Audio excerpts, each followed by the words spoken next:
Olá, seja muito bem-vindo a mais um dia do nosso plano de leitura. Hoje, no dia 138, a gente vai conectar três textos que à primeira vista parecem bem distantes um do outro, mas vamos ver que, no fundo, eles revelam um tema super poderoso: a mão soberana de Deus agindo ali, quietinha, nos bastidores. A grande pergunta que vai guiar a gente hoje é essa: como é que a gente consegue enxergar a ação de Deus no meio de uma confusão política enorme como a que o apóstolo Paulo enfrentou? Ou então naqueles momentos de perda, de desespero, como na história de Ruth e Noemi? E como é que tudo isso, no final, se transforma em louvor? Vamos descobrir juntos. Então, o nosso roteiro de hoje vai ser assim.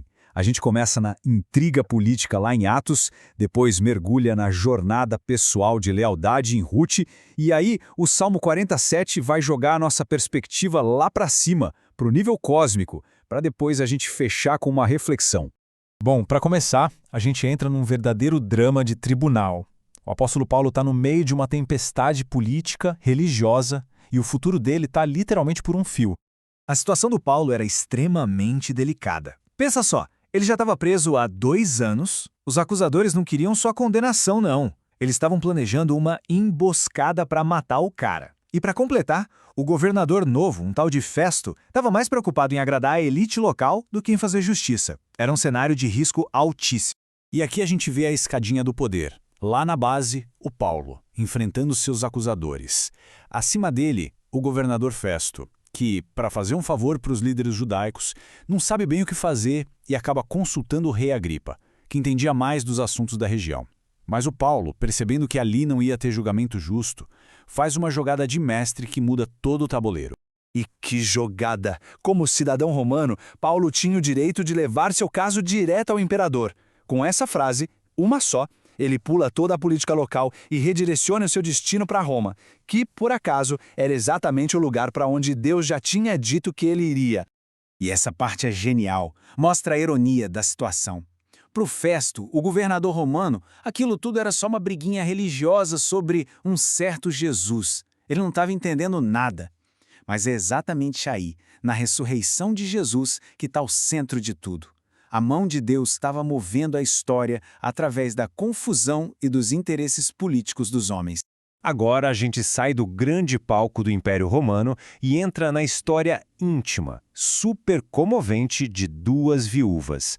Aqui, a mão de Deus não age com decretos imperiais, mas nos detalhes silenciosos da lealdade e da necessidade do dia a dia. A dor da Noemi é quase palpável. Ela mesma diz: de mãos cheias eu saí, mas de mãos vazias o Senhor me trouxe de volta. Imagina, ela perdeu o marido e os 2 filhos. Na cabeça dela era Mara, que significa amarga. Ela sentiu que a mão de Deus tinha se voltado contra ela. E é nesse momento, o mais sombrio da vida da Noemi, que a Ruth, sua nora estrangeira, faz essa declaração de lealdade que é simplesmente extraordinária. Ela abre mão do povo dela, da terra dela, dos deuses dela, para ficar com uma sogra idosa e amargurada. É um ato de amor e de fé que muda o rumo da história das duas. A história nos conta que a Ruth foi procurar trabalho e, por acaso, casualmente, ela foi parar justo no campo de um cara chamado Boaz. Mas será que foi acaso mesmo? É nesse acaso que a gente começa a ver a providência de Deus tecendo uma nova história de esperança, usando os fios da tragédia. E o Boaz não era qualquer um. Ele era um Goel, um parente resgatador. Essa era uma figura cultural super importante que tinha a responsabilidade legal de cuidar dos parentes em apuros, garantindo que a linhagem e as terras da família não se perdessem. Quando a Noemi ouve o nome dele, uma pequena faísca de esperança se acende de novo. Ok, mas e aí? Como é que essas duas histórias, uma sobre poder político, outra sobre fidelidade pessoal, se conectam? O Salmo 47 chega para dar a resposta. Ele eleva o nosso olhar e mostra a perspectiva de Deus sobre tudo isso.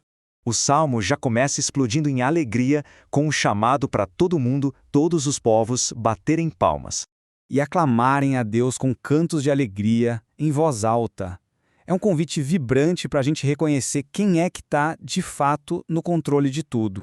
E aqui está o coração do Salmo.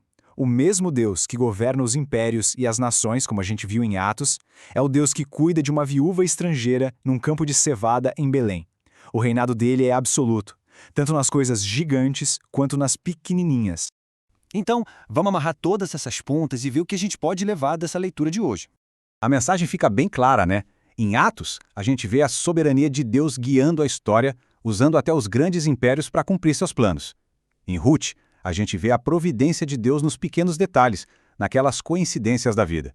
E nos Salmos, a gente é chamado a responder a tudo isso com louvor total. Se essa forma de explorar as Escrituras está ajudando de alguma forma, não deixe de curtir esta análise e seguir o canal Pneuma BR. Assim a gente continua descobrindo essas conexões juntos, todos os dias. E para a gente fechar, fica essa pergunta para reflexão. Seja nos grandes desafios políticos e sociais que a gente vê por aí, ou nos pequenos detalhes do nosso dia a dia, onde é que a gente consegue enxergar a mão soberana de Deus agindo hoje?